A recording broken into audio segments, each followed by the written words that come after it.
y'all, it's Chloe and we're back with another video. This is Ready to Love, Season 4, Episode 19. I'm going to tell you one thing. Out of all the things that I don't get with Ready to Love right now in this season, I'm definitely not understanding the season or the episode. How the heck we get to Season 4 and some people say it's Season 3?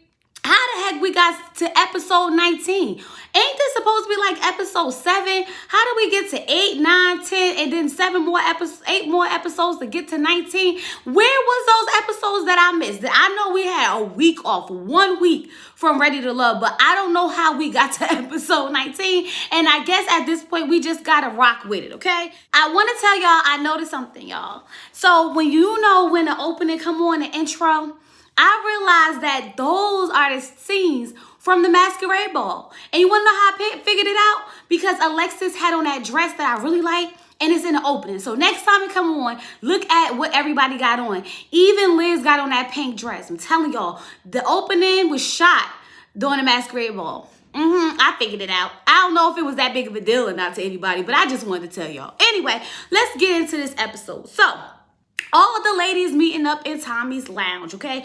Everybody got on black. I was like, well, black is the color, you know? I love me some black, okay? So I feel like it's a neutral color. Everybody wear black. It just so happens that everyone had it on.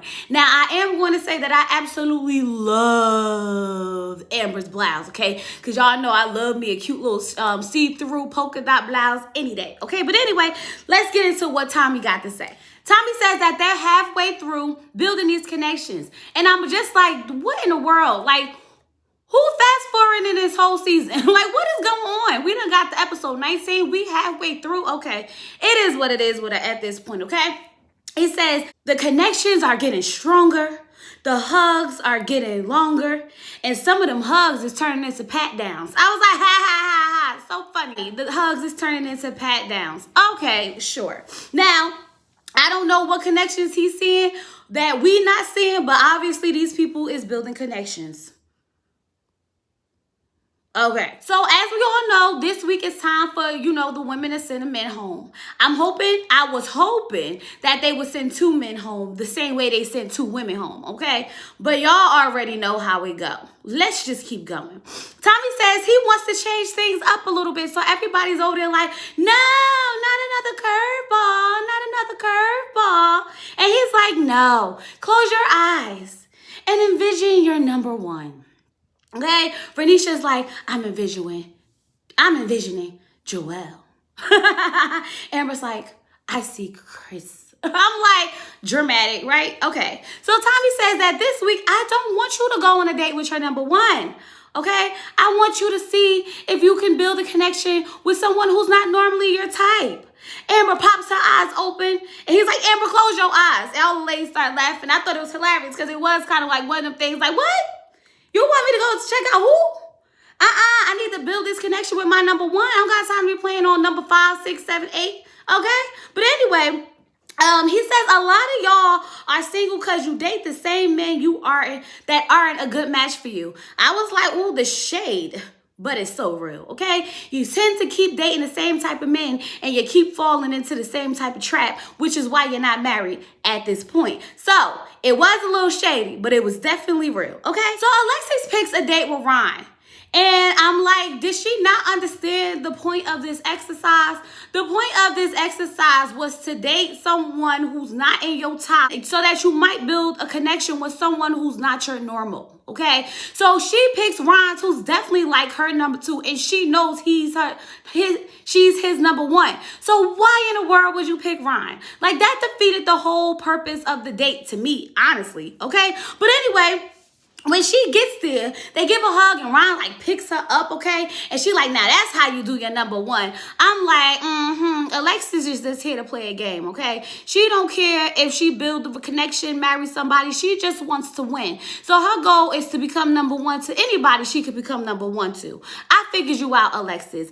I figured you out, okay? Now, when they playing golf, he's like all up on her, okay? At one point, he had his whole hand under her boob. I was like, you trying to touch the nipple or what? What's going on? Okay, all up on her. And I thought to, play golf, you got to grab the hands, not the waist.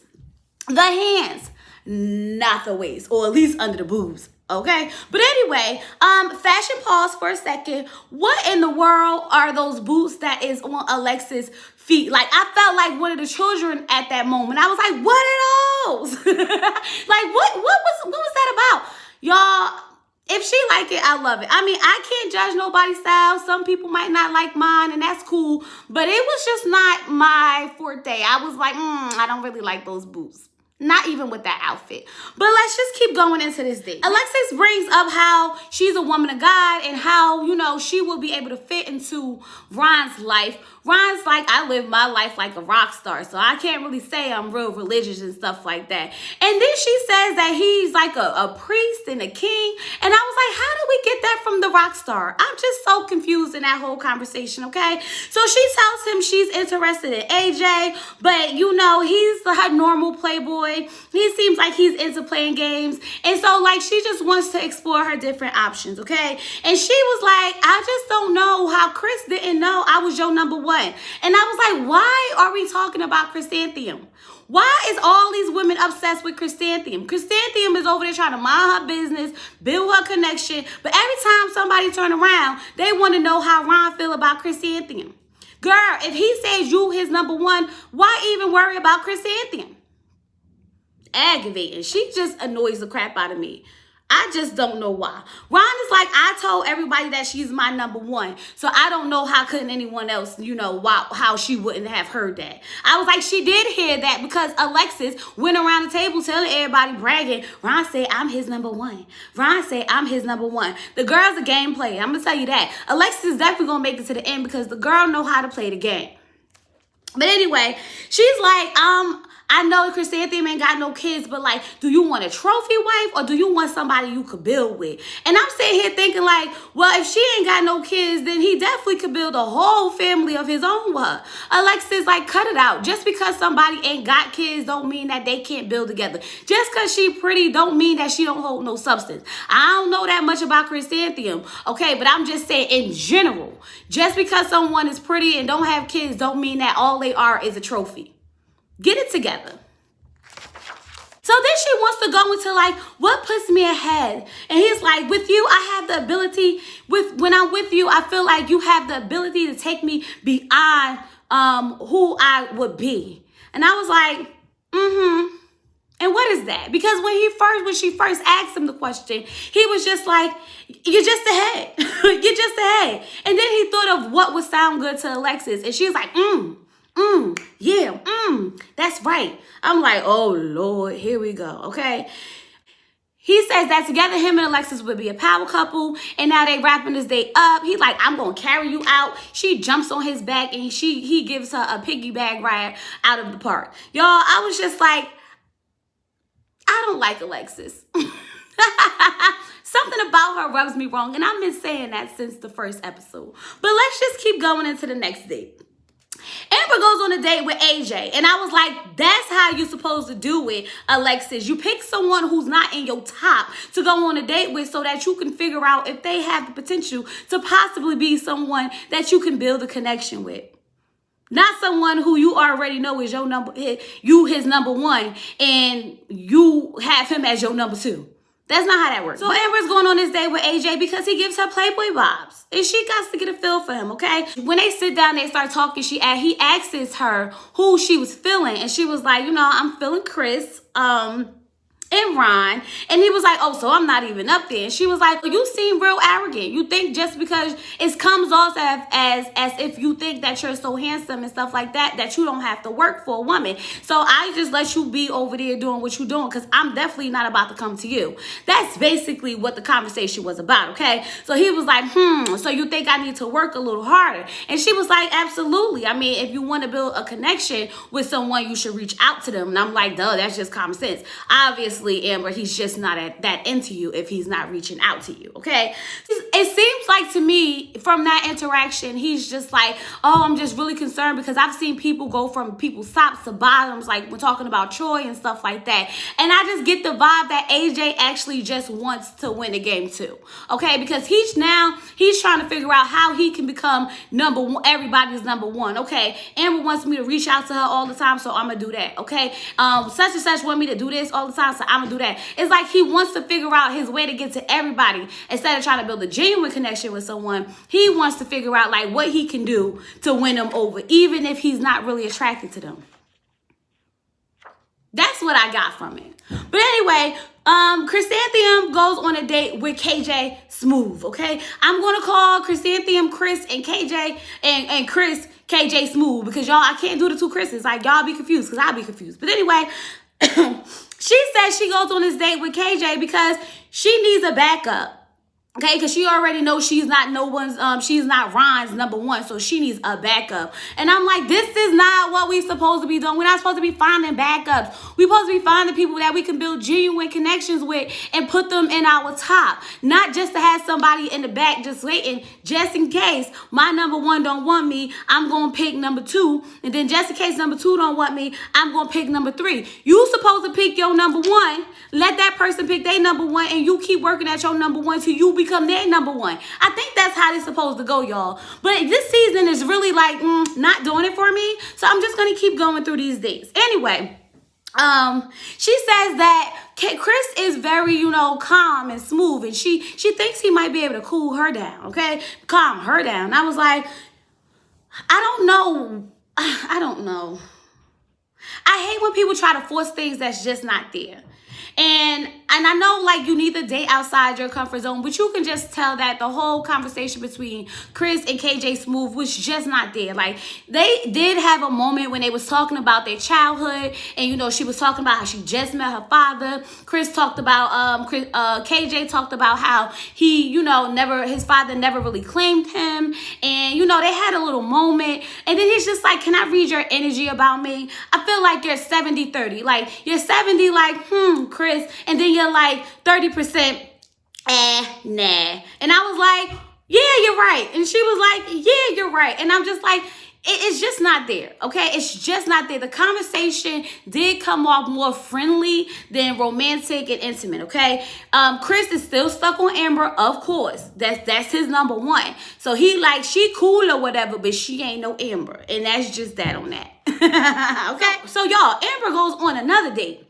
I was like, dang, Amber out here getting all of the dates, okay? So Amber goes on a date with Joelle. Now, when Joelle comes in, Joelle's kind of cute, y'all. I ain't gonna hold you. He was really looking real handsome when I was watching. I was like, oh, that's nice, okay? But anyway, Joelle comes in and he's like, can I give you a kiss on the jaw?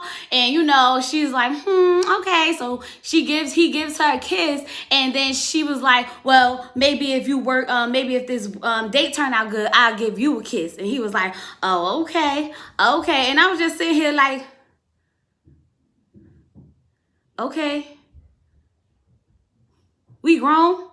Okay, but anyway, she asks Joelle, does he wants to get married again, okay? Joelle's like, absolutely. Like, I always know that I wanted companionship no matter what I went through. And I really wanted him to ask her that same question because I wanted to see if she was going to do a switch up, and be like, yes, I really want marriage as something different than what she told KJ, okay? Because remember with KJ, it was like, it's whatever.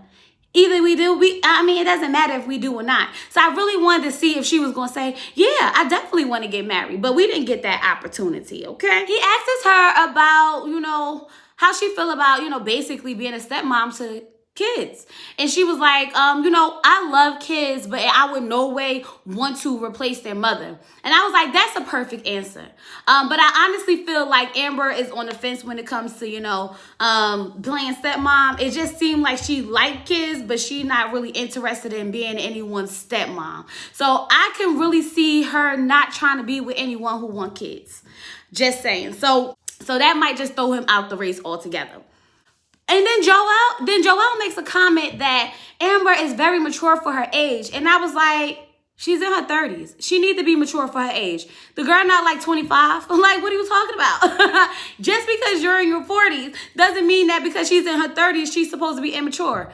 No, she's still a grown woman. What is going on? I'm just sitting here trying to figure out what is going on in this episode, y'all, because these people are really not holding any substance at all. I don't really see any connections happening so far. Even the ones that they trying to say that they got connections with, I'm just not seeing it. And I'm just going to keep going through this date, okay? So Joelle starts feeding her food, and then when they're getting ready to leave, he's like, did I earn that kiss? Did I earn that kiss? And she's like, okay. And gives him a kiss on it, the cheek or whatever. And I was just like, no, like, this is not romantic. Nothing about this says you wanted to kiss him. It was like you was forced to kiss him, okay? Then she like, I kind of feel bad for kissing him because I didn't even kiss Chris. And I was like, because Chris didn't sit there and force you to kiss him. What is going on, y'all? What is going on? This season is definitely missing something. I don't know what it is. And I got to keep saying it because I just want to make sure it's not me. It's not just me. But anyway, y'all, now this date I actually liked, and I'm not even going to stun, okay? Liz and Jason go on a date. Now, Liz is definitely, feeling Jason, and she wants to explore him a little bit more, okay? And Jason is like just taken back about how beautiful Liz is, okay? So when they sit down, he's like, is there anything you would like to know about me? And she's just like, yes. How do you feel about sex? And Jason was like, almost choked. And she was like sex before marriage. I was like, girl, if you want to say sex, you need to lead in with the how do you feel about sex before marriage? Don't break the sentences up because the man thought you was ready to go to Pound Town. And that's not what was happening, okay? He says that he's fine with he's fine with the woman's decision to be abstinent and celibate. It's going to be a struggle for him. I mean, it's going to be a struggle, but he supports it, okay? Liz is like, I'm not here to just date. I'm here for marriage, okay? So I'm not into this whole, we going to be dating 8 years, shacking up, living together, having sex, and you ain't marrying me. So if you want to live with me and have, sex with me, then you need to marry me. And that's just that on that, period. And Jason seems like he understands that. So they get in there and they go on this Ferris wheel ride, and I mean, romance must have been in that Ferris wheel up in the air, okay? Because next thing you know, Jason done leaned in and kissed Liz, and she's like, ooh, I appreciate that too. And then she's all leaning on him, and I was just sitting here like, the Ferris wheel make you do that? That's nice. Where's the carnival at, y'all? All right.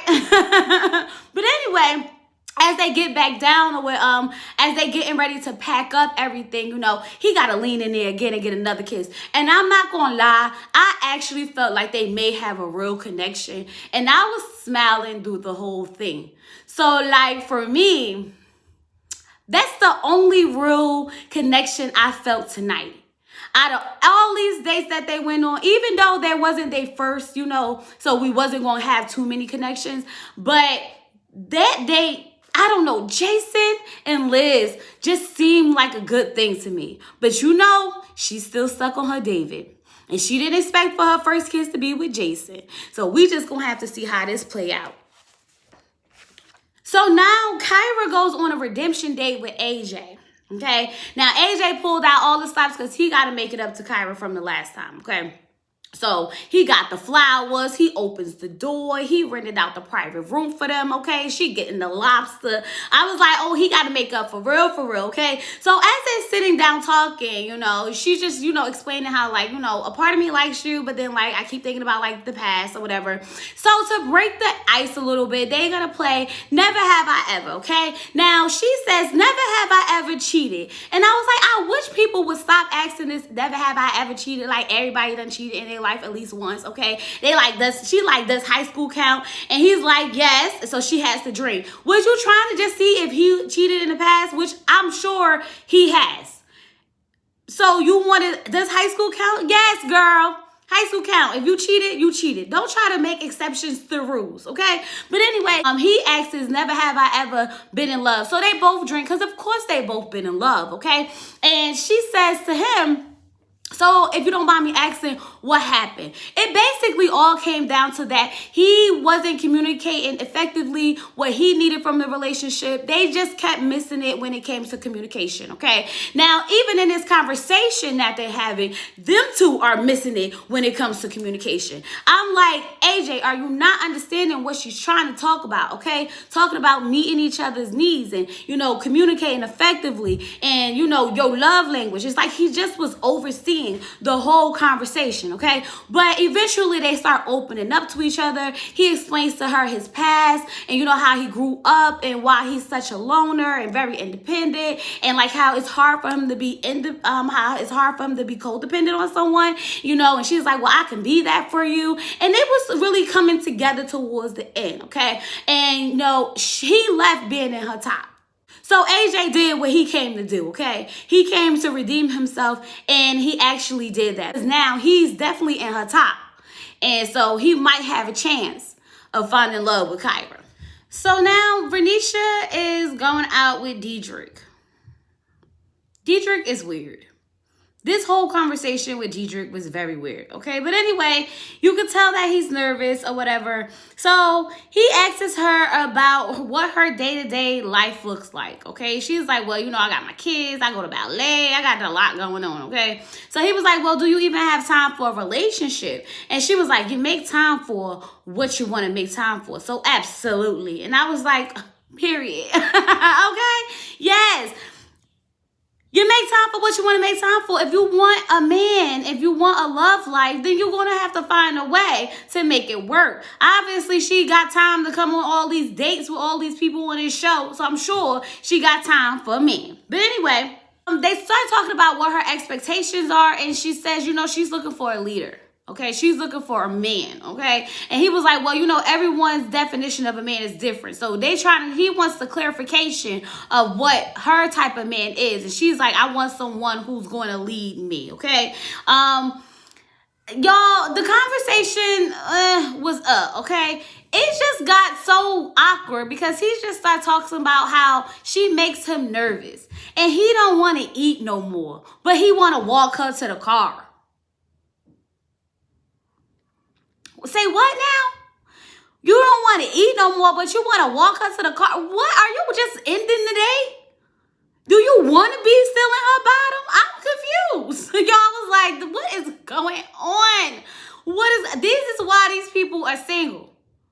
Because you say stuff like that on a date. It's just weird. It's just very weird. But anyway, all the ladies meet back up with Tommy, okay? Now, when the ladies meet back up to Tommy like, I want to know what happened with your side pieces. Did they become your main course or not, okay? So we start with Alexis, okay? And Alexis talk about how her date with Ron went and how, he picked her up.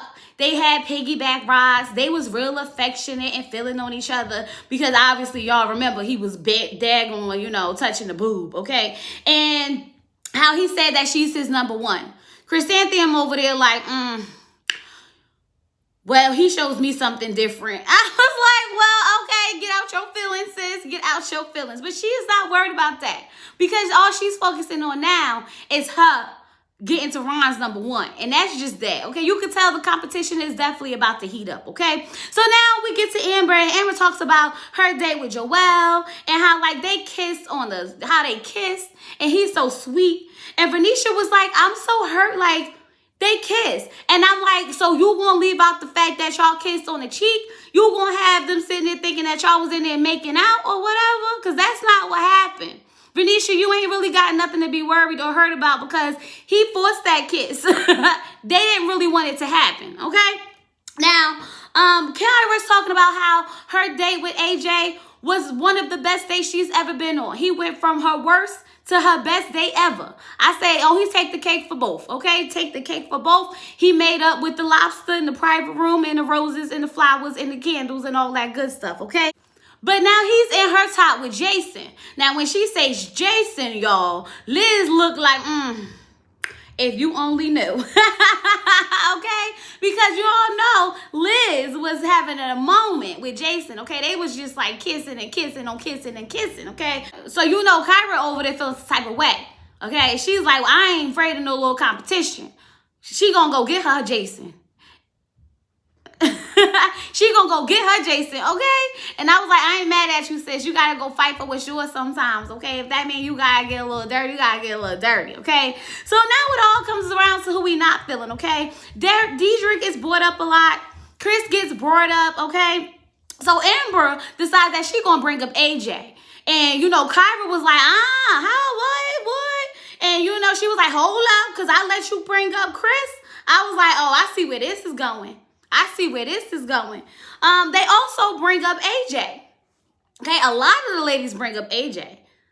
A lot of them. So we kind of got our bottom. But ultimately, it comes down to AJ and Dedrick. Alexis meet with AJ and Kyra meets with Dedrick. Now, for me, y'all, AJ is creepy, okay? He was like all up on Alexis, feeling on her hands, holding on to her. And I'm like, is this an elimination or what? Are we on a real date or are we about to eliminate?